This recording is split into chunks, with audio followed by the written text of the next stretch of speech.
नमस्कार। न्यूज के इकलौते फैमिली शो न्यूज की पाठशाला में आप सभी का बहुत स्वागत। मैं हूं सुशांत सिन्हा।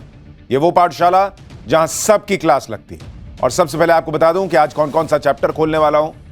पीएम मोदी, अमित शाह, डोवाल और ताबड़तोड़ मीटिंग्स। पाकिस्तान पर आज रात ही अटैक होगा क्या? मोदी का वो प्लान, पाकिस्तान आधी रात चिल्लाया कोई तो बचा लो, आज उसके बारे में बताऊंगा। पीओके की रेकी कराए राफेल, क्या अखंड भारत का प्लान फाइनल हो चुका है? भारत के हमले से घबराए पाकिस्तान ने हाफिज सईद और मसूद अजहर के साथ क्या कर दिया? बॉर्डर पर भयंकर हलचल, पाकिस्तान F-16 से लेकर रडार तक कहां लेकर भागने लगा है? एक तरफ तालिबान, दूसरी तरफ बलोच आर्मी, इधर से भारत, पाकिस्तान का नक्शा चेंज होना तय है क्या? भारत के वो हथियार जो हाफिज सईद, मसूद अजहर, मुनीर किसी को भी टपका सकते हैं। लॉरेंस बिश्नोई की पाकिस्तान को कौन सी चेतावनी आ गई है? टारगेट पर ऐसा कौन है जो 1 लाख के बराबर है? मोदी शाह का ऐसा एक्शन, 40 साल से भारत में घुसे बैठे पाकिस्तानी बिल से कैसे बाहर आ गए? पाकिस्तानी लुगाई के घर जाने की बारी आई तो बागेश्वर बाबा ने क्या कह दिया, आज यह भी दिखाऊंगा। लेकिन जैसा आपको पता है, पाठशाला में हम शुरुआत कर रहे हैं इस वक्त भारत पाकिस्तान से जुड़ी सबसे बड़ी खबर के साथ।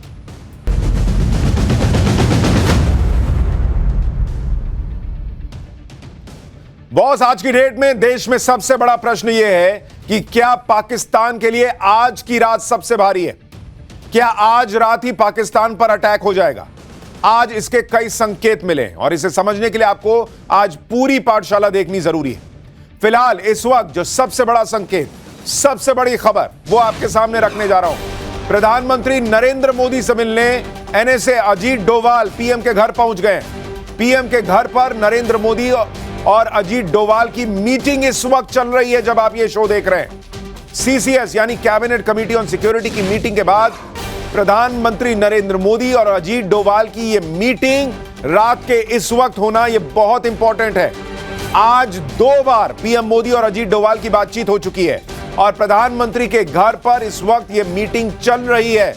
देश के राष्ट्रीय सुरक्षा सलाहकार अजीत डोवाल पीएम मोदी के घर पर मौजूद हैं और पीएम मोदी और अजीत डोवाल की यह मीटिंग पिछले कुछ वक्त से चल रही है प्रधानमंत्री आवास पर, जिसका सीधा सीधा मतलब यह है कि यह चर्चा पाकिस्तान को लेकर हो रही है, पाकिस्तान पर होने वाले एक्शन को लेकर हो रही है, क्योंकि और कोई बड़ी वजह अभी नजर नहीं आती कि एनएसए जो है वो पीएम से मिलने जाएंगे रात के इस वक्त करीब 9 बजे के करीब। यानी यह पहला बड़ा संकेत कि क्या पाकिस्तान पर आज की रात भारी है, क्या फाइनल काउंटडाउन जो है वो शुरू हो चुका है। और इस वक्त की एक और बड़ी खबर आपको बता देता हूं, और वो बड़ी खबर यह है कि पाकिस्तान पर बड़े एक्शन की तैयारी हो गई है।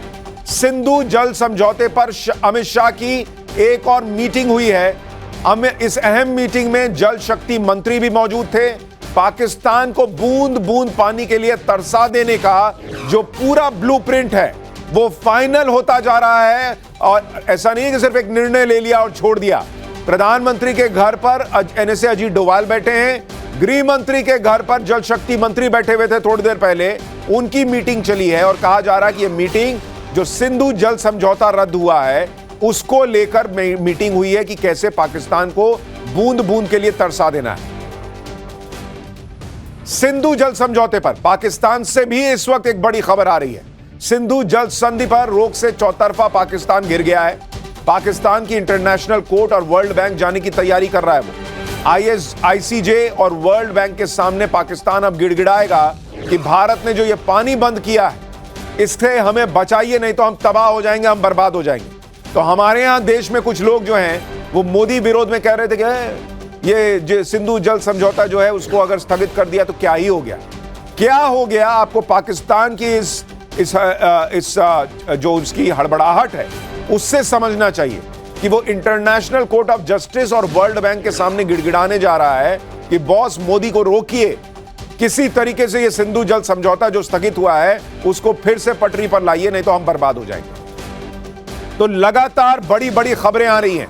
इस वक्त की एक और बड़ी खबर, पाकिस्तान पर एक्शन के बीच पीएम मोदी का चौंकाने वाला फैसला। जातिगत जनगणना के फैसले से पीएम मोदी ने आज सबको चौंका दिया। आजादी के बाद पहली बार देश में जातिगत जनगणना होने जा रही है। मूल जनगणना के साथ साथ जाति की भी जनगणना होगी। जाति जनगणना मोदी सरकार का एक ऐतिहासिक फैसला है, अमित शाह ने कहा है। कांग्रेस ने सत्ता में रहते हुए जाति जनगणना का विरोध किया था, अमित शाह ने यह भी ट्वीट किया।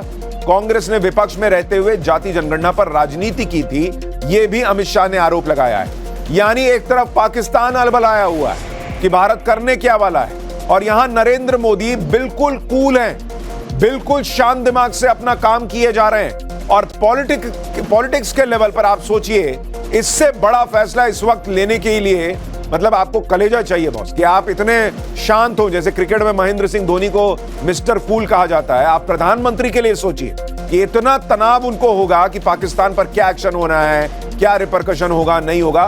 वो आराम से, उन्होंने पहले भी कहा था कि भाई जातिगत जनगणना हम कराएंगे, और उन्होंने उसका फैसला ले लिया कि जातिगत जनगणना होगी। और यहां विपक्ष हड़बड़ा गया कि भाई इधर तो पाकिस्तान की बात हो रही थी, मोदी बड़े फैसले ले रहे हैं।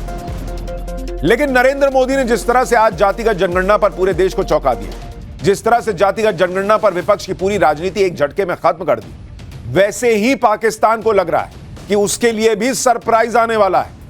पाकिस्तान की टांगे कल से ही कांप रही हैं जब से नरेंद्र मोदी ने सेना को खुली छूट दी है। पाकिस्तान बॉस पूरी रात सोया नहीं, और हम ये ऐसे ही नहीं कह रहे हैं।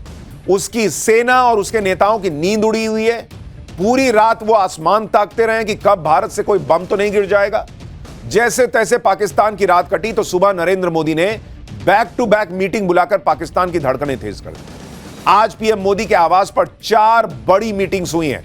पहली meeting cabinet committee on security, जो आप समझिए कि ताबूत में जो आखिरी कील ठोकने के लिए फैसला होना है वो इसमें जरूर हुआ होगा, कहा जा रहा है। सुबह 11 बजे यह मीटिंग हुई। दूसरी meeting CCPA cabinet committee on political affairs, यह मीटिंग सुबह 11:15 बजे हुई। तीसरी meeting CCEA cabinet committee on economic affairs, यह मीटिंग 11:40 पर हुई। और चौथी मीटिंग कैबिनेट की मीटिंग थी जो दोपहर 12 बजे हुई। कैबिनेट की बैठक के बाद पीएम मोदी ने गृह मंत्री अमित शाह और रक्षा मंत्री राजनाथ सिंह के साथ अलग से फिर मीटिंग की। फिर पीएम मोदी और अमित शाह ने भी अलग से बैठक की। यानी सुबह से दोपहर तक PM Modi back to back meetings में ही बिजी थे। एक के बाद एक मीटिंग्स का दौर चल रहा था। उसके बाद पीएम मोदी साउथ ब्लॉक स्थित अपने पीएमओ पहुंचे, मतलब ताबड़तोड़ मीटिंग हुई। उसके बाद पीएम अपने कार्यालय चले गए, वहां वो करीब 2 घंटे तक रुके हैं। और पीएमओ में भी कहा जा रहा है कि जबरदस्त तरीके से एक्शन देखने को मिला, चहलकदमी देखने को मिली है, जिस तरीके से पीएम मोदी इन 4 बड़ी मीटिंग के बाद पीएमओ पहुंचे थे। इतना ही नहीं, आज सबकी नजरें सीसीएस की मीटिंग पर रही, cabinet committee on security. Pahalgam हमले के बाद यह दूसरी सीसीएस की मीटिंग थी। पहली मीटिंग में सिंधु जल समझौते को रोकने का फैसला हुआ था। बहुत संभव है कि दूसरी मीटिंग में पाकिस्तान पर मिलिट्री एक्शन पर फैसला हो गया हो। कल ही पीएम मोदी ने तीनों सेना प्रमुख के साथ लंबी चर्चा की थी। माना जा रहा है कि उस मीटिंग में सेना ने जो अपना प्लान रखा था, आज सीसीएस की मीटिंग में उस पर चर्चा हुई होगी। पाकिस्तान के खिलाफ एक्शन की प्लानिंग से लेकर एग्जीक्यूशन पर बात हुई होगी। ऑपरेशन से पहले और ऑपरेशन के बाद तक अंतर्राष्ट्रीय रिएक्शन पर चर्चा हुई होगी। और बिना चूक के पाकिस्तान पर पूरी ताकत से प्रहार करने के लिए विकल्प जो बेस्ट है उस पर भी बात हुई होगी, और उस पर मुहर भी लगी होगी, यह मान के चलिए। इसके अलावा अमरनाथ यात्रा की सुरक्षा समीक्षा पर भी चर्चा हुई होगी, यह भी माना जा रहा है। यानी सुबह 11 बजे सीसीएस की मीटिंग में फाइनल मुहर लग चुकी है। इसलिए भी लोगों को लग रहा है कि आज की रात क्या कयामत की रात है पाकिस्तान के लिए। क्या आज ही वो एक्शन होगा जिसका देश इंतजार कर रहा है? क्या आज ही वो एक्शन होगा जिससे पाकिस्तान घबराया हुआ है? और इसके कुछ और संकेत हैं, वो भी आपको अभी आगे दिखाऊंगा। सीसीएस की मीटिंग के बाद सीसीईए की भी मीटिंग हुई। सीसीईए यानी cabinet committee on economic affairs. इस मीटिंग में पाकिस्तान पर भारत के एक्शन के आर्थिक पक्ष पर चर्चा हुई होगी। युद्ध होने की स्थिति में भारत पर कितना खर्च आ सकता है, इसका प्रभाव भारत की जीडीपी पर कैसे और कितना पड़ेगा, इसकी भी समीक्षा हुई होगी। अगर जल्द से जल्द भारत को कोई हथियार चाहिए तो इस पर होने वाले खर्च पर भी चर्चा हुई होगी। अगर युद्ध हुआ तो उस स्थिति में भी जन कल्याण की योजनाएं कैसे जारी रहेंगी, इस पर भी बात हुई होगी। आतंकवादियों की फंडिंग पर और शिकंजा कसने पर भी इसमें चर्चा हुई होगी इस मीटिंग में। यानी पहले एक्शन तय हुआ है, फिर उसके बाद के जो आर्थिक परिणाम भुगतने पड़ सकते हैं या हो सकते हैं, सामने आ सकते हैं, उस पर चर्चा हुई है। उस पर फाइनल मुहर लगा दी गई है कि यह काम तो होना ही होना है, इसको थोड़ा रोक सकते हैं, देर से कर सकते हैं, ऐसा कर सकते हैं, वैसा कर सकते हैं। यानी पाकिस्तान पर हमले से पहले पीएम मोदी ने पूरा होमवर्क कर लिया है। दिल्ली से लेकर कश्मीर और बॉर्डर तक की तैयारी कैसी है, पाकिस्तान की नींद कैसे उड़ी हुई है, हमले के बीच पाकिस्तान ने हाफिज सईद और मसूद अजहर को कहां छिपा दिया है, और पाकिस्तान के बॉर्डर पर राफेल क्या करने गए थे, यह सब दिखाऊंगा। पहले दिन भर की हलचल की एक झलक देखिए।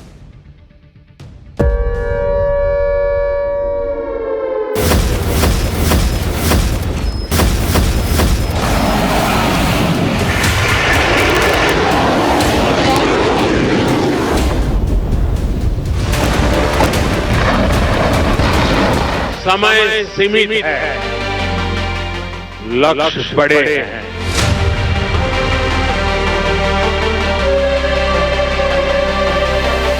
मैं वर्तमान स्थिति के लिए नहीं कह रहा।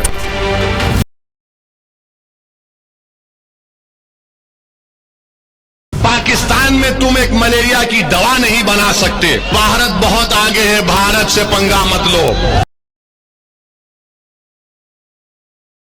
अरे ये तुमको शर्म नहीं है?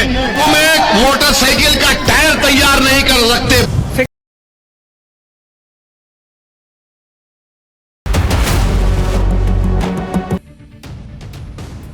घूम फिर के इनका रोना वहीं आकर खत्म होता है। पाकिस्तान के पास एटम बॉम्ब है, लेकिन अगर एटम बॉम्ब है तो इतना छाती क्यों पीट रहे हो, रो क्यों रहे हो? क्योंकि इस वक्त की बड़ी खबर आपको बताऊं, पीएम आवास पर इस वक्त हाई लेवल मीटिंग जो चल रही है, इसमें अब राष्ट्रीय सुरक्षा सलाहकार एनएसए अजीत डोभाल के साथ साथ आर्मी चीफ पहुंच गए हैं। एनएसए, आर्मी चीफ और विदेश मंत्री भी इस मीटिंग में प्रधानमंत्री के घर पर मौजूद हैं। देखिए, हर पल लगभग बहुत तेजी से पूरा घटनाक्रम बदल रहा है। मैंने आपको बताया था आपसे थोड़ी देर पहले पीएम के घर पर एनएसए अजीत डोभाल और पीएम मोदी की अकेले में मीटिंग हुई है। उसके बाद आप देखिए वहां आर्मी चीफ और विदेश मंत्री एस जयशंकर भी पहुंच गए हैं। यानी जो मैं आपसे बार बार कह रहा हूं कि क्या पाकिस्तान के लिए आज की रात कयामत की रात हो सकती है। आप इन संकेतों को अगर जोड़ते जाएंगे तो आपके लिए तस्वीर बनेगी। हमारे लिए इस वक्त कुछ फाइनल कहना उचित नहीं होगा, राष्ट्रहित में नहीं होगा। हालांकि एलओसी से इस वक्त एक और बड़ी खबर, राफेल लड़ाकू विमानों ने पीओके की रेकी की है।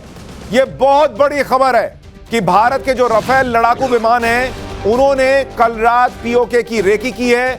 पीओके के पास राफेल की उड़ान से पाकिस्तान सहमा हुआ है। 4 राफेल फाइटर जेट देखकर पाकिस्तान में हड़कंप मच गया। एलओसी पर रात में राफेल फाइटर जेट से पेट्रोलिंग की गई है और पीओके की रेकी, ये पाकिस्तान के चैनल्स खुद दावा कर रहे हैं कि पाकिस्तान के बॉर्डर के बिल्कुल करीब आकर राफेल ने पीओके की रेकी की है। और इसलिए बड़ा सवाल यह है कि क्या मिशन पीओके लॉन्च होने वाला है, जिसका बहुत लोग जिसकी चर्चा कर रहे थे। पाकिस्तान इस बात से भी घबराया हुआ है। पाकिस्तान से एक और बड़ी खबर, भारत के डर से पाकिस्तान ने सारा एयर स्पेस बंद कर दिया है। गिलगित स्कार्दू की सारी फ्लाइट पाकिस्तान ने रद्द कर दी है। पाकिस्तान के सभी बड़े एयरपोर्ट्स में हड़कंप मचा हुआ है। लाहौर एयरपोर्ट पर पाकिस्तान ने हाई अलर्ट जारी कर दिया है। यानी पाकिस्तान को बहुत बड़ा खतरा लग रहा है कि भारत शायद एयर स्ट्राइक कर सकता है, और इसलिए उसने पहले अपना जो एयर स्पेस है उसको बंद किया, सारी फ्लाइट रद्द कर दी है। पाकिस्तान भी शायद यह मान के चल रहा है कि आज की रात कुछ हो सकता है। पाकिस्तान में मोदी का भयंकर खौफ चल रहा है। पाकिस्तान में ऊपर से नीचे तक खलबली है। राफेल की एयर स्ट्राइक के डर से पाकिस्तान ने एयर स्पेस की निगरानी बहुत टाइट कर दी है। कुछ रिपोर्ट्स में दावा है कि बॉर्डर पर पाकिस्तान ने artillery units and special forces की तैनाती बढ़ा दी है। भारत के हमले से आतंकियों को बचाने के लिए उन्हें लॉन्च पैड से हटा दिया गया है।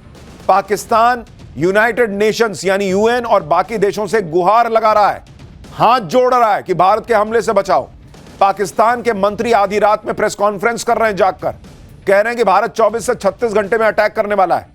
सोचिए पाकिस्तान किस तरह अंदर से मोदी के नए भारत के डर में बैठा हुआ है। रात को 2 बजे उठकर वहां का जो आईएनबी मिनिस्टर है वो प्रेस कॉन्फ्रेंस कर रहा है भाई कि भारत हमको ठोक देगा। सुनिए रात के 2 बजे पाकिस्तान के सूचना प्रसारण मंत्री ने प्रेस कॉन्फ्रेंस करके क्या कहा है, फिर आपको बताता हूं कि यह रात 2 बजे क्यों उठा था।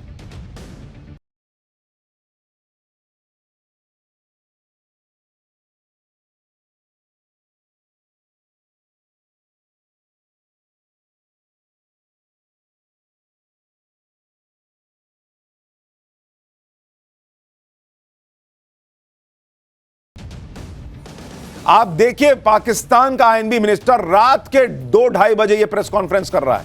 कि भारत 24 से 36 घंटे में जो है वो अटैक कर सकता है। भाई मेरे तो कुछ प्रश्न है आपसे। पहली बात तो अगर भारत 24 से 36 घंटे में अटैक करने वाला था तो ये भाई रात में 2 बजे प्रेस कॉन्फ्रेंस क्यों कर रहा था? सुबह उठ के कर लेता प्रेस कॉन्फ्रेंस, इतनी हड़बड़ी क्या थी? उससे भी बड़ी बात, भाई हमारे प्राइम मिनिस्टर खुद कह चुके हैं कि मिट्टी में मिलाएंगे, मिट्टी में मिलाएंगे, मिट्टी में मिलाएंगे। वो तो खुल के खुला बोल चुके हैं पूरी दुनिया को। तो हमारे पास इनपुट है कि हमला हो। क्या इनपुट है भाई? ऐसा क्या इनपुट होगा? हमला, ये तो सबको पता है।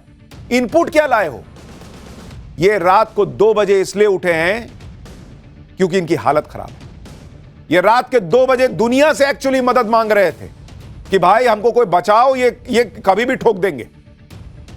ये है इनकी हालत, गिग्गी बंधी हुई है इनकी। पाकिस्तान में इस कदर खौफ इसलिए है क्योंकि एलओसी पर कई दिनों से पाकिस्तान की जबरदस्त धुलाई भी चल रही है।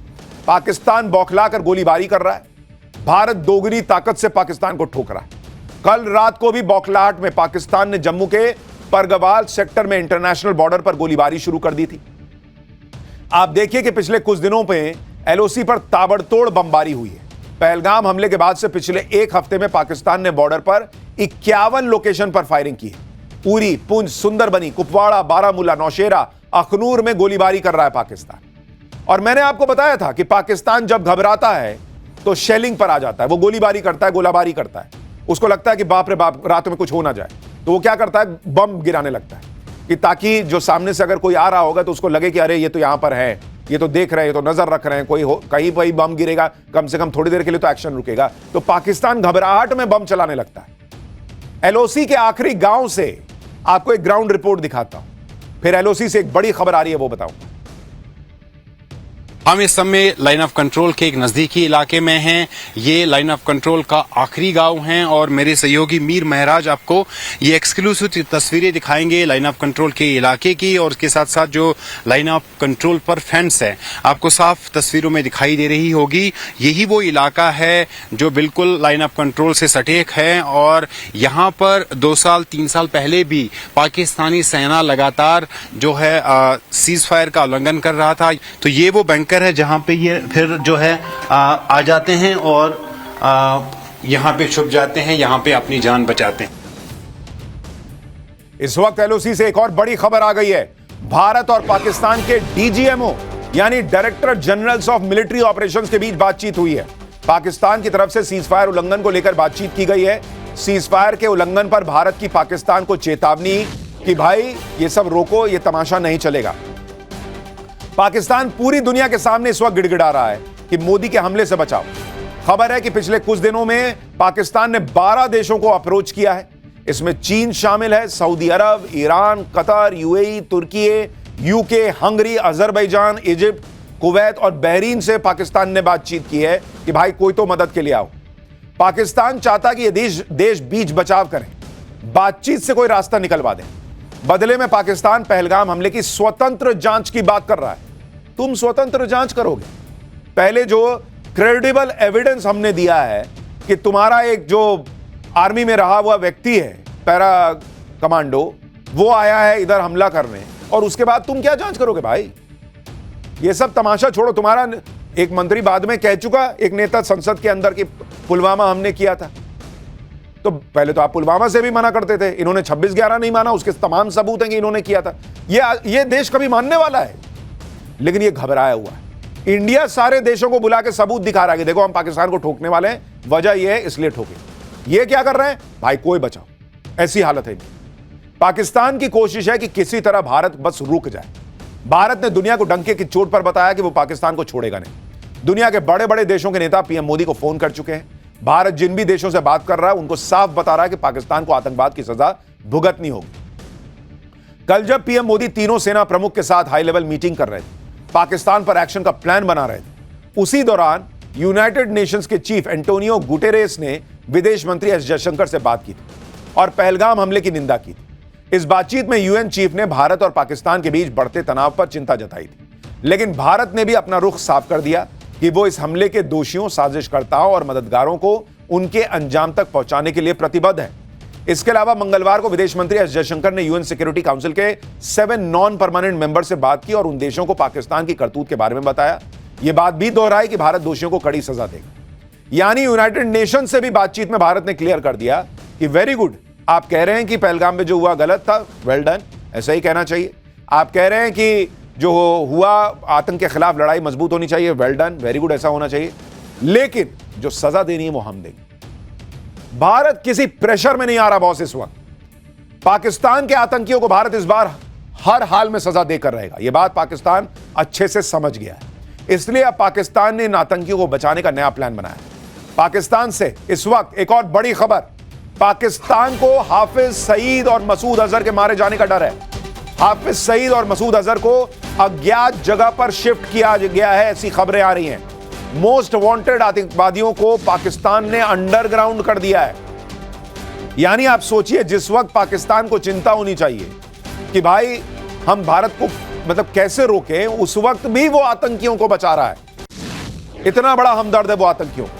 हाफिज सईद और मसूद अजहर को पाकिस्तान ने कहां शिफ्ट किया होगा, उनके संभावित ठिकाने क्या हैं, किन हथियारों से और कैसे भारत बिना बॉर्डर क्रॉस किए इन आतंकियों को टारगेट कर सकता है, इसकी डिटेल आपको आज आगे बताऊंगा अगले चैप्टर में। लेकिन हाफिज सईद जैसे जो आतंकवादी अंडरग्राउंड हो गए, वो पहले कहते थे कि मोदी पाकिस्तान का पानी बंद करेंगे तो मोदी की सांसें बंद कर दूंगा। लेकिन आज देखिए कि ये आतंकवादी अपनी सांसें बचाने के लिए भाग रहे हैं, अंडरग्राउंड हो रहे हैं, और मोदी ने पाकिस्तान का पानी बंद करके दिखा भी दिया। सैटेलाइट तस्वीरों से खुलासा हुआ है कि सिंधु जल समझौता रोकने के भारत के फैसले का क्या असर हुआ है। पाकिस्तान की तरफ बहने वाला पानी रुक चुका है। ये दो सैटेलाइट इमेजेस आप देखिए। इसमें एक तस्वीर 26 अप्रैल की है, जिसमें सियालकोट के पास चिनाब नदी में पानी दिख रहा है। देखिए 26 तारीख की तस्वीर, वहां आपको नीचे जो काला काला हिस्सा दिख रहा है वो पानी का हिस्सा दिख रहा है। और दूसरी तस्वीर 29 अप्रैल की है, जिसमें चिनाब नदी सूखी हुई दिख रही है। इन तस्वीरों से पता चलता है कि पाकिस्तान पर भारत ने जो वाटर स्ट्राइक की, उसने अपना असर दिखाना शुरू कर दिया है। और यही बात हमने कही थी कि यहां कुछ लोग मोदी विरोध में कह रहे हैं इससे क्या ही हो जाएगा, अभी तो डैम नहीं बने, ये नहीं। अरे भाई, पहली बात तो यह बताओ कि जब तक सिंधु समझौता स्थगित नहीं करोगे, डैम बनाओगे कैसे? कैसे बनाओगे? रातों रात उठोगे और कहोगे कि नहीं, अब से कल से एक बूंद पानी नहीं जाएगा। किसी दिन तो बनाना पड़ेगा, और बनाने में 2 साल लगे, 1 साल लगे, 4 साल लगे। उसके लिए सिंधु समझौता रद्द करोगे तभी तो, नहीं तो एक ही ईंट रखोगे। पाकिस्तान दौड़ा जाता था वर्ल्ड बैंक के पास कि देखिए देखिए क्या कर रहे हैं, रोकिए इनको। तो वो भी भविष्य में करना है तो कभी तो शुरू करना पड़ेगा। तो पहली बात तो वो, और दूसरा हमने आपको कहा था कि पानी रोको छोड़ो, रोको छोड़ो, पानी कितना आ रहा है इसका इंफॉर्मेशन मत दो। इसी में पाकिस्तान अलबला जाएगा। वही हो रहा है पाकिस्तान के साथ। आप सुनिए पाकिस्तान के विदेश मंत्री को, जिन्हें समझ में आ चुका है कि अब भारत के प्रतिशोध से पाकिस्तान को कोई नहीं बचा सकता।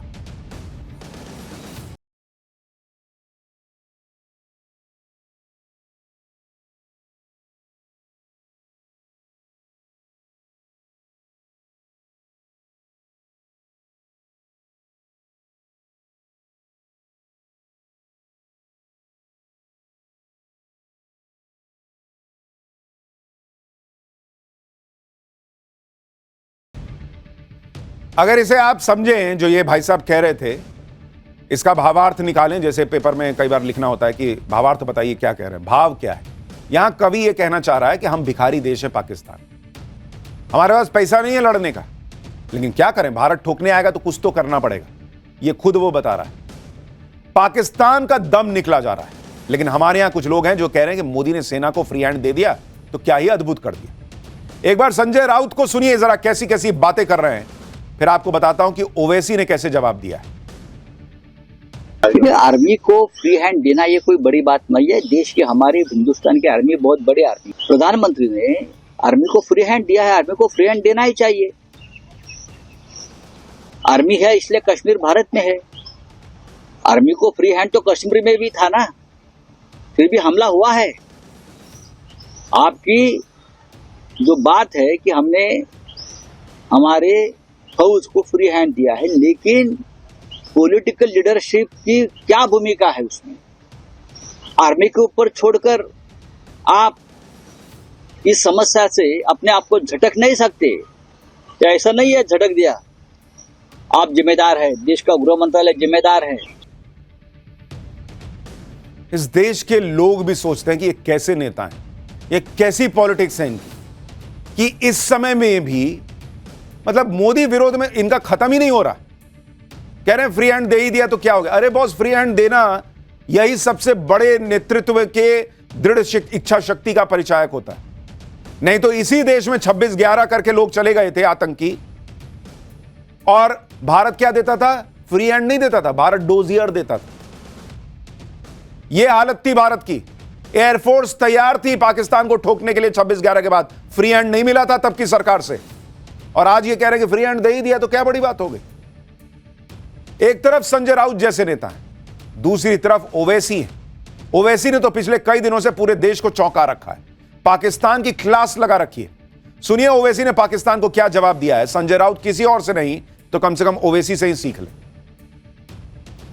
पाकिस्तान में तुम एक मलेरिया की दवा नहीं बना सकते, तुम एक मोटरसाइकिल का टायर तैयार नहीं कर सकते। भारत बहुत आगे है, भारत से पंगा मत लो।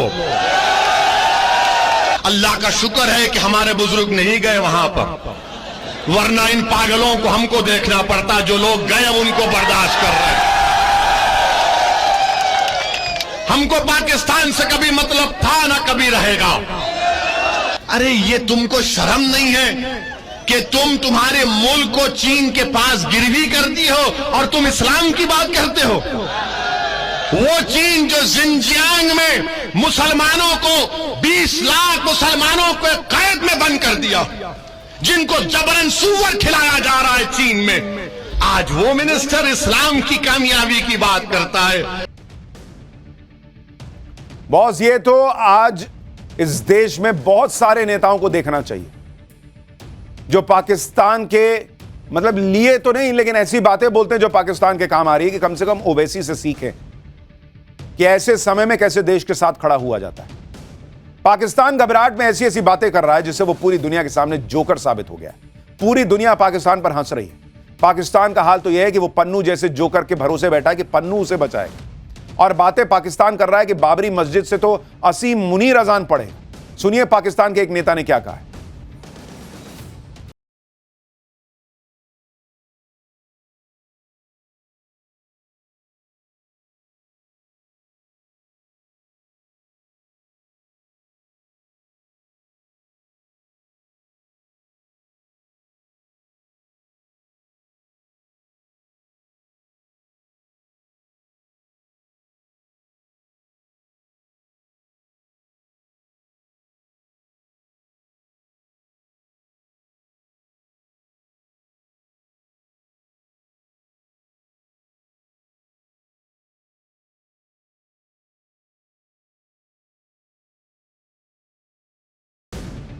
इनसे बड़ी बड़ी बातें करवा लो बस। पन्नू ने कहा है कि कोई सिख फौजी जो है वो पाकिस्तान की धरती में। पन्नू है कौन भाई? कौन है पन्नू? आपका फूफा हो सकता है, हमारा कोई रिलेटिव तो नहीं है कि वो कहेगा कि हमारे यहां का कोई सिख सैनिक उधर नहीं जाएगा। दूसरा कह रहे हैं कि भाई जो यहां बाबरी मस्जिद बनेगी उसकी ईंट पाकिस्तान का सैनिक रखेगा और आर्मी चीफ मुनीर जो है वो वहां से अजान देगा। हमारे यहां की कोर्ट ने एक मस्जिद बनाने के लिए जगह दे रखी है। आप जो कह रही है वो तभी हो सकता है जब भारत घुस के ठोके। आपके यहाँ के सैनिकों को हमने बंधक बनाया था 1971 में, छोड़ दिया था बाद में। उनको बंधक बना के लाएंगे तो यहाँ कुछ मिस्त्री का काम दे सकते हैं, बनाने में काम आ सकता है। मुनीर जो है ना वहाँ मिस्त्री का काम कर सकता है, उससे ज़्यादा की औकात नहीं हो सकती। पाकिस्तान से इस वक्त एक और बड़ी खबर।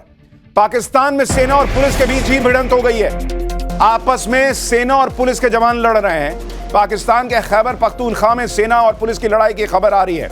एक वीडियो बड़ा वायरल हो रहा है, जरा इस वीडियो को देखिए। इसमें दावा किया जा रहा है कि पाकिस्तान की सेना और वहां की पुलिस आपस में भिड़ गए।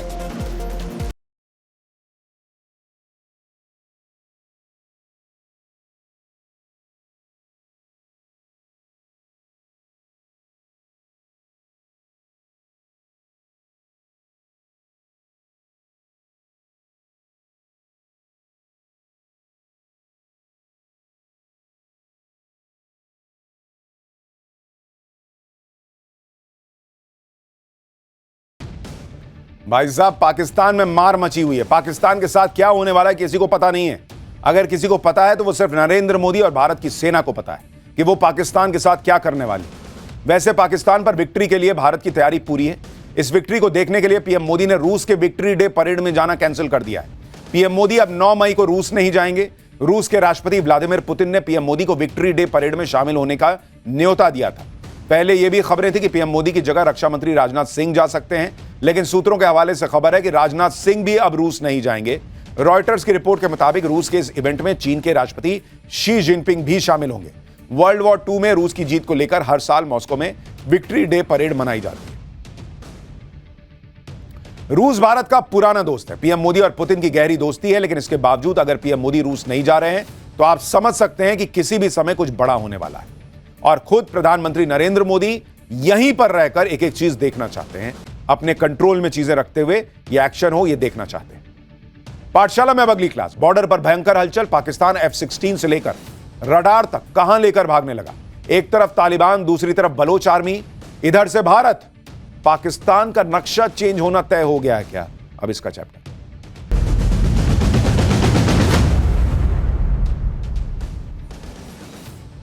प्रधानमंत्री नरेंद्र मोदी ने कल ही तीनों सेनाओं को फ्री हैंड दे दिया है कि जब चाहो जैसे चाहो पाकिस्तान से पहलगाम का बदला ले, जिसके बाद पाकिस्तान की हालत इतनी ज्यादा टाइट है कि पूरी रात पाकिस्तान सरकार और फौज दोनों की नींद हराम हो गई। भारतीय सेना को खुली छूट मिलने के बाद पाकिस्तान को स्लीपिंग पिल्स खाकर भी नींद नहीं आ रही।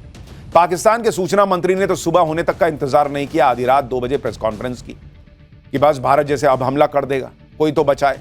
पाकिस्तान का रक्षा मंत्री ख्वाजा आसिफ कह रहे हैं कि अब पाकिस्तान पर हमला करने से भारत को कोई नहीं रोक सकता। पाकिस्तान को भी पता है कि पीएम मोदी से सेना को खुली छूट मिलने के बाद अब किसी भी वक्त हमला हो जाएगा। बॉर्डर पर भारतीय सेना की मूवमेंट से घबराई पाकिस्तानी एयरफोर्स ने रातों रात अपने F-16 फाइटर जेट्स कहां शिफ्ट कर दिए हैं, आज आपको यह बताऊं। वैसे जो पाकिस्तान के हालात हैं, पाकिस्तान की मिट्टी पलीद होना तय है, क्योंकि एक तरफ तालिबान, दूसरी तरफ बलोच आर्मी और इधर भारत। पाकिस्तान का नक्शा चेंज हो जाएगा बॉस। और अब तो पश्तून और सिंधी विद्रोहियों ने भी पाकिस्तान के खिलाफ युद्ध का नया मोर्चा खोल दिया है। इसके बारे में भी इस चैप्टर में बताऊंगा। इस वक्त तो पाकिस्तान में इंडिया का ही खौफ चल रहा है, क्योंकि पहलगाम का बदला लेने का पूरा ब्लूप्रिंट भारतीय सेना ने पीएम मोदी के साथ शेयर कर दिया है। पाकिस्तान खुद अलबलाया हुआ कि हमला होगा किधर से, वो इस आग से बचेगा कैसे। पाकिस्तानियों को पैनिक अटैक आ रहा है, जरा उसकी एक झलक देखिए, फिर बताता हूं कि पाकिस्तान इस वक्त अपने बॉर्डर पर क्या कर रहा है, F-16 के साथ क्या कर रहा है।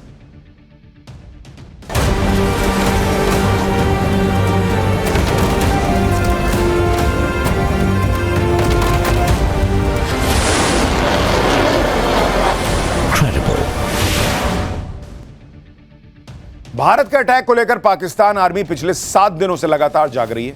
पीओके से लेकर इंटरनेशनल बॉर्डर तक 24 घंटे पेट्रोलिंग चल रही है। अब तक तो पाकिस्तान आर्मी की नींद उड़ी हुई थी, लेकिन अब पाकिस्तान के मंत्री भी आधी रात को उठकर लोगों को अलर्ट कर रहे हैं।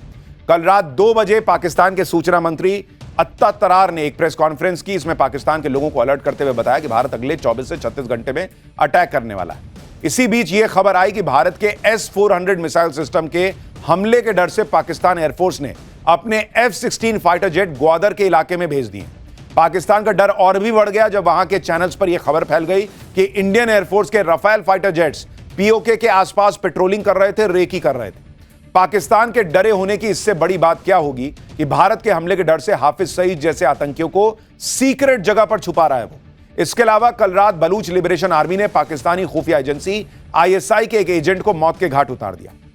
सबसे हैरानी की बात यह है कि पाकिस्तान के प्रधानमंत्री शहबाज शरीफ ज्यादा कुछ बोल नहीं रहे, वहीं पाकिस्तानी जनरल मुनीर का अता पता ही नहीं है। पाकिस्तान के मंत्री भारत के हमले की आशंका जता रहे। खबर यह भी है कि पाकिस्तान ने इंटरनेशनल बॉर्डर पर कई पोस्ट खाली कर दिए हैं। पाकिस्तान में राफेल का खौफ जो है वो चौतरफा देखने को मिल रहा है।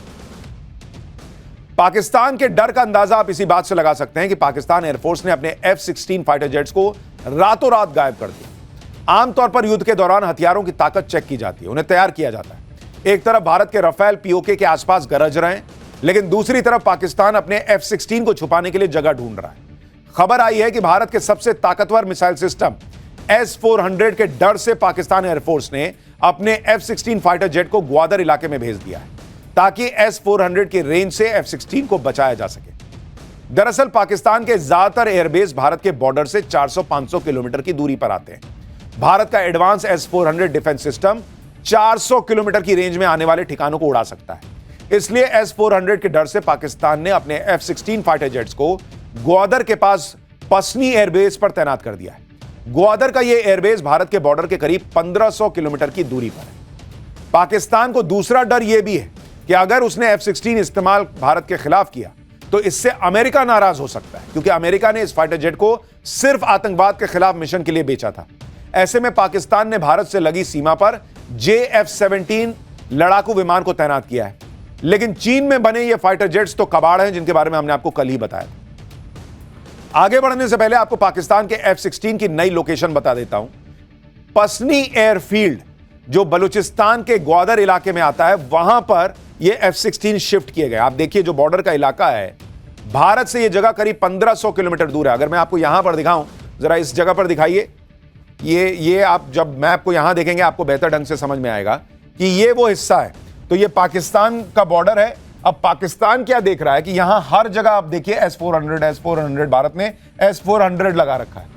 तो F-16 करेगा ही क्या, वो इधर से उड़ेगा, ठोक दिया जाएगा।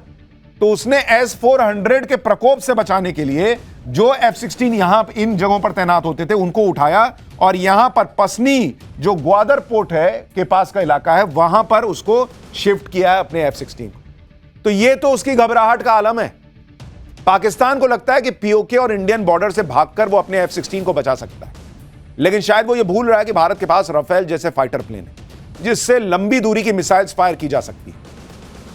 आप देखिए कि भारत ने तो अभी बदला लेना शुरू भी नहीं किया है और पाकिस्तान की सेना और मंत्रियों की नींद उड़ गई। कुछ दिन पहले पाकिस्तान के एक मंत्री भारत को न्यूक्लियर हमले की धमकी देने आए थे। अब पाकिस्तान के मंत्री रात रात भर जागकर पाकिस्तान के लोगों को अलर्ट कर रहे हैं कि भाई कभी भी कुछ भी हो सकता है। मतलब उनकी हवाइयां उड़ी हुई हैं। पाकिस्तान में कितनी दहशत है इसका पता इस बात से भी लगता है कि भारत का फाइटर जेट राफेल पीओके के ऊपर पेट्रोलिंग कर रहा है। कल रात पाकिस्तान में खबर फैल गई कि पीओके के ऊपर भारत के 4 राफेल विमानों ने पेट्रोलिंग की है। इस खबर से पाकिस्तान में हड़कंप मच गई। खबरें चलने लगी चैनल पर कि भाई पाकिस्तान का जो इलाका है वो सेफ नहीं है, जो उनका वो मानते हैं कि इलाका है, लेकिन वो तो है भारत का। तो उनको लग रहा है कि पीओके अब भारत में मिल जाएगा, क्योंकि राफेल जो है वो पीओके की रेकी करके गए। सुनिए वहां की मीडिया में किस तरह जो पाकिस्तान में खौफ है उसके बारे में बताया जा रहा है।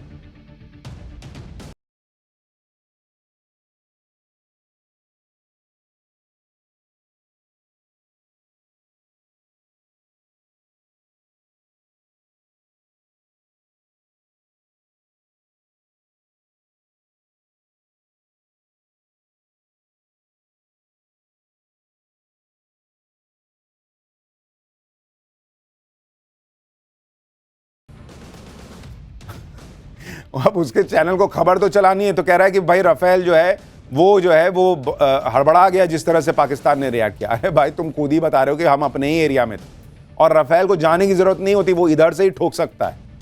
लेकिन इन कम पढ़े लिखे लोगों को कौन बताए। लेकिन इतना जरूर है कि इनको समझ में आ गया कि पीओके की रेकी तो हो गई। पीओके के आसपास राफेल का आना पाकिस्तान के लिए बहुत बड़ा मैसेज है। इस खबर से पूरे पाकिस्तान में दहशत का माहौल है। इसके बाद पाकिस्तान में फेक न्यूज की फैक्ट्री एक्टिवेट की इन लोगों ने। सोशल मीडिया पर फाइटर जेट क्रैश का एक वीडियो वायरल करके दावा किया कि पाकिस्तानी सेना ने भारत का राफेल मार दिया।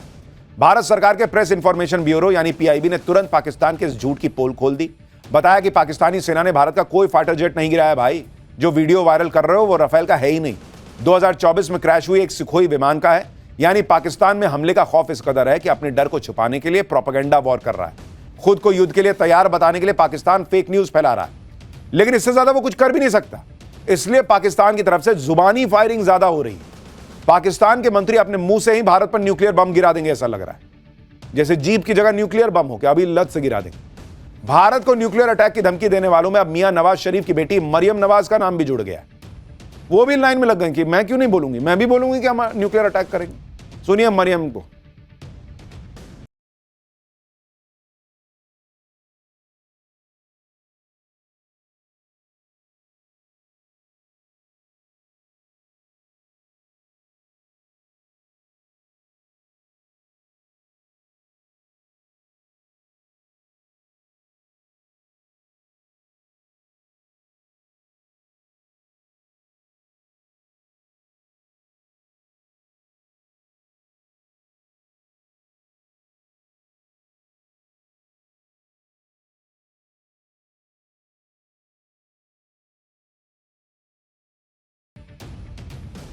ये मरियम है और देश इनका मरियल है, लेकिन बातें बड़ी बड़ी करा लूं इनसे। एक तरफ पाकिस्तान के नेताओं की तरफ से भारत को देख लेने की धमकियां दी जा रही हैं, दूसरी तरफ पाकिस्तानी फौज युद्ध के माहौल में भी पाकिस्तान के लोगों को बेवकूफ बना रही है। अपनी युद्ध की तैयारियों को दिखाने के लिए पाकिस्तानी फौज जो वीडियो बनाकर पोस्ट कर रही है, उसमें वीडियो गेम वाले एनिमेशन लगा रही है। भाई आप ये वीडियो देखिए जिसमें कॉल ऑफ ड्यूटी जैसे वीडियो गेम के एनिमेशन को यूज करके पाकिस्तान दिखा रहा है कि भाई हम तैयार हैं। इतना ही नहीं, पाकिस्तानी फौज ने इस वीडियो में एलन मस्क की कंपनी स्पेस एक्स के अंतरिक्ष मिशन के फुटेज यूज कर लिए। और तो और पाकिस्तान ने ऐसे हथियारों के वीडियो चेप दिए जिनको खरीदने की उसकी औकात नहीं है। पाकिस्तानी फौज ने वीडियो में S-400, S-300 जैसी एंटी मिसाइल सिस्टम के भी फुटेज लगा दिए। ये वही मिसाइल सिस्टम है जिनके लिए पाकिस्तान दुनिया भर में सालों से भीख मांग रहा है, जिन्हें खरीदने की औकात पाकिस्तान की नहीं है। और वो वीडियो में लगा दिया क्योंकि उसको लग रहा है भाई पब्लिक में तो हम क्या दिखाएंगे, भाई हमारी क्या तैयारी है कि हम F-16 छुपा रहे हैं। तो उन्होंने कहा कि जितने हम काबिल हो उतनी काबिल हमारी जनता, तो हम जो है ऐसे ही कुछ वीडियो बना के डाल दो, उनको कहां पता चल रहा है कि भाई ये सब चल रहा है। ये इसकी तैयारी है पाकिस्तान की। भाई नेता बड़े बड़े बयान दे रहे हैं, वीडियो वाले गेम के फुटेज लगा रहा है, फर्जी वीडियो चला रहा है। ऐसे वीडियो गेम वाले फुटेज दिखाकर पाकिस्तानी सेना बच नहीं पाएगी और ना ही पाकिस्तान बचेगा, क्योंकि एक तरफ बलूच विद्रोही, दूसरी तरफ टीटीपी, पाकिस्तानी फौज एक साथ युद्ध के कई मोर्चों पर लड़ रही है और पिट रही है। आए दिन कभी बलूच तो कभी टीटीपी के हाथों मारी जा रही है। पाकिस्तान के अंदर ही पाकिस्तानी सेना के जवान अपनी जान गंवा रहे हैं। अभी 2 दिन पहले ही ग्वादर के पासनी इलाके में बलूच विद्रोहियों ने पाकिस्तानी सेना और ISI के काफिले पर अटैक किया, जिसमें पाकिस्तानी खुफिया एजेंसी के एक एजेंट की मौत हो गई, दूसरा घायल हो गया। इससे पहले रविवार रात को बलूच लिबरेशन आर्मी ने पाकिस्तानी सेना के एक जवान की हत्या कर दी। शुक्रवार को ही क्वेटा में BLA के हमले में 10 पाकिस्तानी सैनिकों की मौत हुई थी। यानी पाकिस्तान सैंडविच बना हुआ है बॉस। बलूच आर्मी घर के अंदर से ठोक रही है, उधर से तालिबान है, इधर से भारत ठोकने वाला है। पिछले महीने ही बलूच लिबरेशन आर्मी ने पूरी की पूरी ट्रेन अगवा कर ली थी, उसमें सवार पाकिस्तानी फौजियों और पुलिस वालों की हत्या कर दी थी। मतलब पाकिस्तानी सेना भारत के साथ जंग की तैयारी कर रही है, उसके सैनिक और एजेंट खुद के देश में ही सेफ नहीं है। अरे तुम पहले बलूच से तो लड़ो, हमसे क्या लड़ने आए हो यार। पहलगाम हमले के बाद एक तरफ पाकिस्तान को भारत के एक्शन का डर है, दूसरी तरफ बलूच, पश्तून और सिंधी विद्रोहियों ने एक साथ मिलकर पाकिस्तान के खिलाफ मोर्चा खोल दिया है। बीते महीने ही जिनेवा में बलूच नेशनल मूवमेंट और पश्तून तहफूज मूवमेंट ने मिलकर पाकिस्तान से आजादी की जंग लड़ने का ऐलान किया, पाकिस्तान की दमनकारी ताकतों के खिलाफ एकजुट होने का आह्वान किया। पाकिस्तान में बलूच, पश्तून और सिंधी तीनों पर ही पाकिस्तानी फौज के अत्याचारों के ये शिकार हैं, जो पाकिस्तान से अलग होना चाहते हैं। मूल रूप से अफगानिस्तान के रहने वाले पश्तून पाकिस्तान के खैबर पख्तूनख्वा और उत्तरी बलूचिस्तान में रहते हैं।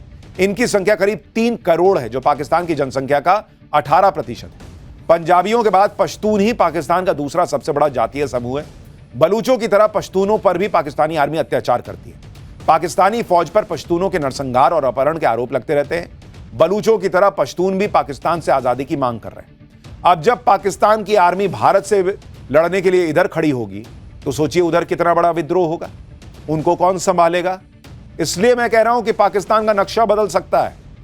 पाकिस्तान कैसे चारों तरफ से घिरा हुआ है, मैं आपको जरा ये दिखाना चाहता हूं। जरा इस मैप को देखिए कि पाकिस्तान के कैसे 3 टुकड़े हो सकते हैं। जरा इसको अगर हम यहां स्क्रीन पर दिखाएं, अच्छा वहां नहीं जाएगा, यहां दिखाते हैं।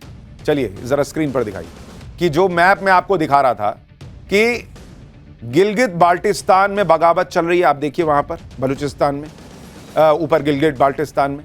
उसके अलावा बलूचिस्तान में बगावत चल रही है, अफगानिस्तान बॉर्डर पर बगावत चल रही है, और कहा जा रहा है कि पाकिस्तान को भारत से भिड़ने के लिए अपने सैनिक अफगान बॉर्डर से हटाने पड़े। और यह पहला मौका है, आप देखिए भाई, 65, 71 और 99 तीनों बार जब पाकिस्तान हारा तो उसको कम से कम एक सेफ्टी ये रहती थी कि भाई अफगानिस्तान की तरफ से उसको कोई नहीं ठोकेगा। यह ऐसा मौका है जब अफगानिस्तान का तालिबान भी उसको ठोक रहा। तो पाकिस्तान ऐसे सैंडविच बना हुआ है, इधर से भारत, इधर से अफगानिस्तान, और अंदर ही अंदर जो चल रहा है वो तो चल ही रहा है। ऐसी हालत में भारत के एक्शन के बाद पाकिस्तान के टुकड़े हो सकते हैं। भारत की जिस तरह से तैयारी है, उससे पाकिस्तान के लोगों के अंदर किस तरह का डर है, इसकी गवाही खुद पाकिस्तान के लोग दे रहे हैं। पाकिस्तान के लोगों को पक्का यकीन है कि भारत छोड़ेगा नहीं। और इस वक्त की एक और बड़ी खबर आपको बता दूं, पाकिस्तान के लिए संकट खत्म नहीं हो रहा। अब लॉरेंस बिश्नोई ने पाकिस्तान को चेतावनी दे दी है। हाफिज सईद को, लॉरेंस बिश्नोई कह रहा है कि हाफिज सईद को मार गिराएगा वो। पहलगाम अटैक का बदला लेगा लॉरेंस बिश्नोई। हाफिज सईद की तस्वीर को लाल निशान से उसने क्रॉस कर दिया है। सोशल मीडिया पर लॉरेंस बिश्नोई गैंग ने तस्वीर पोस्ट की है। पाकिस्तान में घुसकर ऐसा आदमी मारेंगे जो 1 लाख के बराबर होगा, यह लॉरेंस बिश्नोई ने कह दिया है। तो पहले ही आप देखेंगे कि खालिस्तानी रोना रो रहे थे कि भाई लॉरेंस बिश्नोई गैंग उनको ठोक रहा है। दूसरी जगहों पे भी कहा जा रहा था कि लॉरेंस बिश्नोई गैंग देश के विरोधियों को खत्म कर रहा है। और अब लॉरेंस बिश्नोई के गैंग ने दावा किया है कि वो पाकिस्तान में घुसकर हाफिज सईद को ठोक देंगे।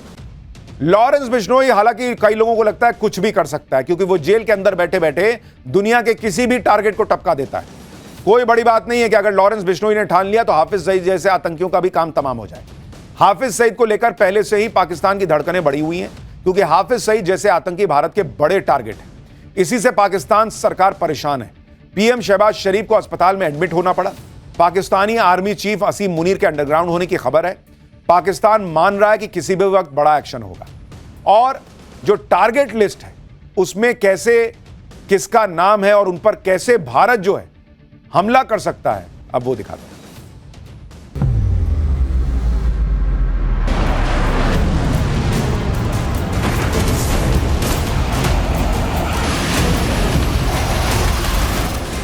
अब आतंकियों की बची खुची जमीन को भी मिट्टी में मिलाने का समय आ गया है।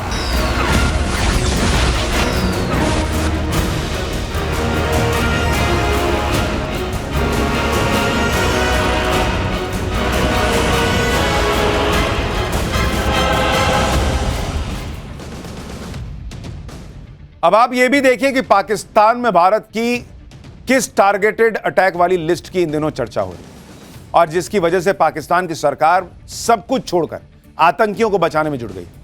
इस लिस्ट में पहला नाम इंटरनेशनल टेररिस्ट हाफिज सईद का चल रहा है, जो आतंकी संगठन लश्कर तैयबा का फाउंडर और चीफ है। चर्चा है कि हाफिज सईद के साथ ही लश्कर तैयबा के हेडक्वार्टर पर भी टारगेट लॉक हो चुका है, जो पाकिस्तान के पंजाब प्रांत में मुरीद के इलाके में। बदले की लिस्ट में दूसरा नाम इंटरनेशनल आतंकी मसूद अजहर का है, जो आतंकी संगठन जैश ए मोहम्मद का चीफ है। चर्चा तो यह भी है कि आतंकी संगठन जैश ए मोहम्मद के ट्रेनिंग कैंप भी टारगेट पर है, जो पीओके और पाकिस्तान के पंजाब प्रांत के बहावलपुर में। तमाम चर्चाएं जो चल रही हैं उसमें पाकिस्तानी आर्मी के चीफ असीम मुनीर का हेडक्वार्टर भी टारगेट पर है। इन टारगेट्स की चर्चा इसलिए हो रही है क्योंकि आतंकी हाफिज सईद और मसूद अजहर के साथ ही पाकिस्तानी आर्मी के चीफ असीम मुनीर पर भी पहलगाम में हुए आतंकी हमले की साजिश रचने के आरोप लग रहे हैं। पहलगाम हमले के बाद पीएम मोदी साफ कर चुके हैं कि इस हमले में शामिल आतंकियों और हमले की साजिश रचने वालों को मिट्टी में मिलाया जाएगा। पीएम मोदी का वो बयान आपको याद दिलाता हूं और उसके बाद बताता हूं कि हाफिज सईद पर टारगेट कैसे लॉक हो चुका है। मैं बहुत स्पष्ट शब्दों में कहना चाहता हूं, जिन्होंने ये हमला किया है उन आतंकियों को और इस हमले की साजिश रचने वालों को उनकी कल्पना से भी बड़ी सजा मिलेगी। सजा मिलकर के रहेगी।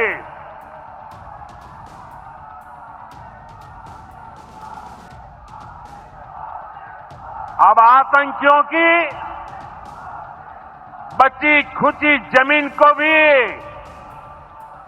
मिट्टी में मिलाने का समय आ गया है। एक तरफ पाकिस्तान में भारत के टारगेटेड अटैक की लिस्ट की चर्चा है, दूसरी तरफ ऐसी रिपोर्ट्स हैं कि आतंकी हाफिज सईद की लोकेशन भी ट्रेस हो चुकी है। पाकिस्तान में हाफिज सईद के सीक्रेट ठिकानों का पता चल गया है। सैटेलाइट तस्वीर में हाफिज सईद के लाहौर के एक रिहायशी इलाके में होने की पुष्टि हुई, जो भारत के हमले के डर से लाहौर में घनी आबादी वाले रिहायशी इलाके में रह रहा है। सैटेलाइट तस्वीर में लाहौर के जोरम टाउन में हाफिज सईद का घर साफ साफ नजर आ रहा है। हाफिज सईद के ठिकाने की जो तस्वीर वायरल हो रही है उसमें दावा किया जा रहा है कि हाफिज एक बिल्डिंग में अपने परिवार के साथ रहता है, जिसके पास में ही हाफिज सईद का प्राइवेट पार्क भी है। इसी परिसर की एक बिल्डिंग में 2 मस्जिदें और मदरसे हैं। दावा किया जा रहा है कि इनके नीचे हमले से बचने के लिए बंकर भी बना हुआ है। मीडिया रिपोर्ट्स के मुताबिक लाहौर में E116 जोहार टाउन हाफिज सईद का पता है। जिस परिसर में हाफिज रहता है वो करीब 5000 स्क्वायर फीट में फैला है। यह इलाका लाहौर शहर के बीचों बीच बसा है और घनी आबादी के बीच पाकिस्तान सरकार ने हाफिज सईद के लिए कड़े सुरक्षा इंतजाम किए हैं। दरअसल पाकिस्तान जानता है कि मुंबई हमलों का मास्टरमाइंड हाफिज सईद पहले ही भारत के मोस्ट वांटेड आतंकियों की लिस्ट में नंबर 1 पर है और पहलगाम हमले के बाद लश्कर से जुड़े आतंकी संगठन टीआरएफ ने हमले की जिम्मेदारी भी ली। हालांकि बाद में भारत के गुस्से को देखकर टीआरएफ ने पहलगाम हमले में हाथ होने से इनकार किया, लेकिन उसका आका हाफिज सईद भारत की टारगेट लिस्ट में अभी भी टॉप पर है। पाकिस्तान की सरकार, सेना और पाकिस्तान की खुफिया एजेंसी आईएसआई को जनता से ज्यादा फिक्र अपनी गोद में पल रहे आतंकियों की है। आतंकियों को लेकर पाकिस्तान का यह डर इसलिए भी है क्योंकि पहले ही अज्ञात बंदूकधारियों के हमलों में 20 से ज्यादा आतंकी पाकिस्तान की मिट्टी में मिल चुके। इसलिए अब पाकिस्तान ने पूरा जोर आतंकियों के आकाओं को बचाने में लगाया हुआ है। सूत्रों के मुताबिक आईएसआई ने आतंकी हाफिज सईद को एबटाबाद में मौजूद अपने एक सेफ हाउस में पहुंचा दिया। एबटाबाद वो जगह है जहां एक समय पाकिस्तान ने आतंकी संगठन अल कायदा के प्रमुख ओसामा बिन लादेन को भी छुपाया था, लेकिन साल 2011 में अमेरिका पाकिस्तान में घुसकर जो ऑपरेशन करता है और उसमें ओसामा बिन लादेन को खत्म करता है, वो दुनिया में चर्चा का विषय बनती है। दावा तो यह भी है कि हाफिज सईद को 27 अप्रैल को मुरीद के में लश्कर के हेडक्वार्टर में एक इवेंट में शामिल होना था, लेकिन टारगेटेड अटैक के डर से हाफिज का इवेंट ही रद्द कर दिया गया कि भाई तुम आओ ही नहीं, पता नहीं कब कौन ठोक दे। खबर है कि जैश ए मोहम्मद के चीफ मसूद अजहर को भाई बहावलपुर में आईएसआई के किसी सेफ हाउस में छुपाया गया और जैश के आतंकी कैंप से भी आतंकियों को शिफ्ट कर दिया गया। पाकिस्तान अपने आतंकियों और उनके आकाओं को जितना चाहे इधर उधर शिफ्ट करे, उन्हें बंकर में छुपा दे या किसी और सेफ हाउस में रख दे। उन्हें बचा पाने का प्लान अब पाकिस्तान को सूझ नहीं रहा, क्योंकि भारत के पास टारगेटेड अटैक के लिए कई हथियार हैं, कई मौके, कई तरीके। पहला, पाकिस्तान में घुसकर भाई ठोक देना, जैसा उसामा बिन लादेन के खात्मे के लिए अमेरिका ने किया। दूसरा, अपने ही देश में बैठकर टारगेटेड अटैक करना, जैसा इजराइल ने हमास और हिजबुल्लाह की टॉप लीडरशिप को खत्म करने के लिए किया था। अब यह भी देखिए कि भारत के डर से जिस एबटाबाद में आईएसआई के सेफ हाउस में हाफिज सईद को छुपाए जाने की खबर है, यह वही एबटाबाद है जहां इससे पहले पाकिस्तान अल कायदा के चीफ ओसामा बिन लादेन को छुपाने में नाकाम रहा था, क्योंकि साल 2011 में अमेरिका ने इस एबटाबाद में पहले ड्रोन की मदद से लादेन के ठिकाने का पता लगाया। लोकेशन कंफर्म होने के बाद अमेरिकी नेवी सील के कमांडो लादेन के ठिकाने में घुसे और ताबड़तोड़ फायरिंग कर लादेन को खत्म कर दिया। यही नहीं, 2022 में अमेरिका ने अपने घातक MQ-9B प्रेडेटर ड्रोन की मदद से अलकायदा के खूंखार आतंकी काबुल में ढेर किए। इसके लिए अमेरिका को अफगानिस्तान की सीमा में दाखिल तक नहीं होना पड़ा था। इजराइल ने किस तरह अपने देश में बैठे बैठे ईरान की राजधानी में कड़ी सुरक्षा के बीच होटल में बैठे हमास के चीफ को खत्म कर दिया था, यह भी आपको याद होगा। इसके लिए इजराइल ने पहले हमास चीफ इस्माइल हानिया को ट्रैक किया था, तेहरान में उसके ठिकाने की जानकारी जुटाई थी और फिर गाइडेड मिसाइल से उसके ठिकाने पर अटैक कर दिया था। मिसाइल की वजह से हुए धमाके में हमास चीफ की मौत हो गई। इजराइल ने हिजबुल्लाह के चीफ हसन नसरुल्लाह को लेबनान में घुसकर मारा था। हसन नसरुल्लाह लेबनान में अपने गुप्त ठिकाने में आतंकियों के साथ मीटिंग कर रहा था।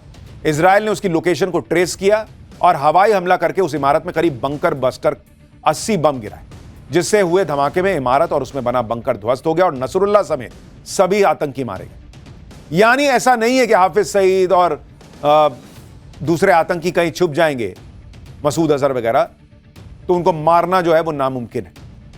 यह भी देखिए कि इस्माइल हानिया के बाद हमास के चीफ बने याहिया सिनवार का इजराइल ने गाजा में घुसकर खात्मा किया था। इजराइल के ड्रोन ने याहिया सिनवार के एक इमारत में छुपे होने की पुष्टि की। इस दौरान सिनवार को ड्रोन की तरफ कुछ फेंकता हुआ नजर आया था वो। इसके बाद इजराइल ने उसके ठिकाने को गाइडेड मिसाइल से अटैक कर उड़ा दिया था। ऐसे में पाकिस्तान को यह डर सता रहा है कि भारत भी अमेरिका या इजराइल की स्टाइल में उसकी जमीन पर छुपे आतंकियों और उनके आकाओं का खात्मा कर सकता है, क्योंकि भारत के पास उस तरह के घातक हथियार मौजूद हैं जिनका इस्तेमाल अमेरिका और इजराइल ने अपने दुश्मनों को खत्म करने के लिए किया था, चाहे बात ड्रोन की हो, गाइडेड मिसाइल की हो या फिर बंकर बस्टर बॉम्ब की। भारत के पास भी बंकर या किसी इमारत में छुपकर बैठे दुश्मनों को मिट्टी में मिलाने के लिए नाग MK2 जैसी घातक गाइडेड मिसाइल है, जो कमरा तो क्या, एक ही बार में मजबूत टैंकर को भी तबाह करने की ताकत रखती है। इस घातक नाग MK2 मिसाइल की खूबियां भी आपको बताता हूं। 3rd जनरेशन की नाग MK2 missile fire and forget तकनीक पर काम करती है, मतलब निशाना लगाओ और भूल जाओ। नाग MK2 को आगे जो करना है वो खुद कर लेती है। यह मिसाइल इंफ्रारेड टेक्नोलॉजी से लैस है, जिसकी मदद से यह लॉन्च होने से पहले ही टारगेट को लॉक कर लेती है। दिन है, रात है, फर्क नहीं पड़ता, सर्दी है, बरसात है, फर्क नहीं पड़ता, किसी भी परिस्थिति में इस मिसाइल का निशाना सटीक बैठता है। इस मिसाइल की रेंज 7 से 10 किलोमीटर है और ये 230 मीटर प्रति सेकंड यानी 800 किलोमीटर प्रति घंटे की रफ्तार से टारगेट की तरफ बढ़ती है। आसान भाषा में कहें तो नाग MK2 मिसाइल 4 किलोमीटर दूर मौजूद दुश्मन का सिर्फ 17 से 18 सेकंड के अंदर खात्मा कर देती है।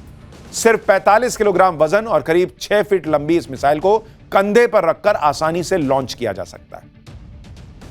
इसी तरह भारत के पास अत्याधुनिक हेरोन मार्क 2 ड्रोन भी है, जो न सिर्फ दुश्मन के गुप्त ठिकानों का पता लगाने की ताकत रखता है, बल्कि उसे तबाह करने का भी दम रखता है।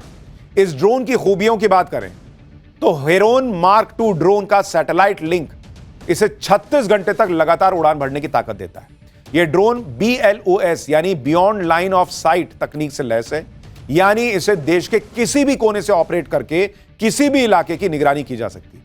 यह ड्रोन लंबी दूरी पर मौजूद टारगेट पर लेजर से निशाना साध लेता है और फिर मिसाइल की मदद से टारगेट को ध्वस्त कर सकता है। हेरोन मार्क 2 ड्रोन किसी भी मौसम, किसी भी तरह की जमीन पर ऑपरेट कर सकता है। यह ड्रोन कई तरह के हथियार ले जाने में सक्षम है। Air to ground missile, anti tank हथियार और बॉम्ब सब ले जा सकता है। पाकिस्तान पर एक्शन के साथ साथ पीएम मोदी घर की सफाई भी कर रहे हैं। देश में अवैध रूप से रह रहे पाकिस्तानियों का बोरिया बिस्तर भी बांधा जा रहा है। वीजा के नाम पर भारत में सालों से मौज काट रहे कई पाकिस्तानी तो आप सुनेंगे तो हैरान रह जाएंगे। 40 साल से ये लोग भारत में टिके हुए थे। इन लोगों ने यहां राशन कार्ड, आधार कार्ड भी बनवा लिया था। वोटर कार्ड बनवाकर बैठे थे ये पाकिस्तानी, चुनाव में वोट डाल रहे थे। लेकिन पहलगाम आतंकी हमले पर कहते हैं यह भारत का मसला है। भारत से निकाले जाने पर कहते हैं भारत हमारे साथ जुल्म कर रहा है। कश्मीर में हमला हुआ और सजा हमें मिल रही है। सवाल है कि भाई ये पाकिस्तानी यहां कर क्या रहे थे, और क्या इसीलिए ये नैरेटिव था कि कागज नहीं दिखाएंगे, क्योंकि पता था कागज दिखाएंगे तो ये होगा। अब इन सारे लोगों को उठा के बाहर किया जा रहा है, निकलो बाहर, बहुत हुआ तुम्हारा तमाशा। कई महिला, इनमें से ऐसी कई भारतीय महिलाएं जिनकी शादी पाकिस्तान में हुई है। शादी हुए भी 10-10 साल हो चुके हैं, लेकिन न तो पाकिस्तान की नागरिकता ली है और ना ही पाकिस्तान में रहती हैं। पाकिस्तान की ऐसी ही बहुरानियों पर बाबा बागेश्वर ने चुटकी ली। इस मौके पर बाबा बागेश्वर को सानिया मिर्जा भी याद आ गई। सुनिए उन्होंने क्या कहा। जब सानिया मिर्जा की शादी हुई थी पाकिस्तान में तो भारी बवाल हुआ था कि बताओ इसे शर्म नहीं आती है, पाकिस्तानी शौहर पाया। लेकिन जब से सरकार ने कहा है कि 48 घंटे में भारत छोड़ो, इतनी सानिया मिर्जा मिल गई भारत में कि उनके शौहर पाकिस्तान में हैं, बच्चे भारत में हैं। अब बताओ लो कितनी गजब की औरतें हैं।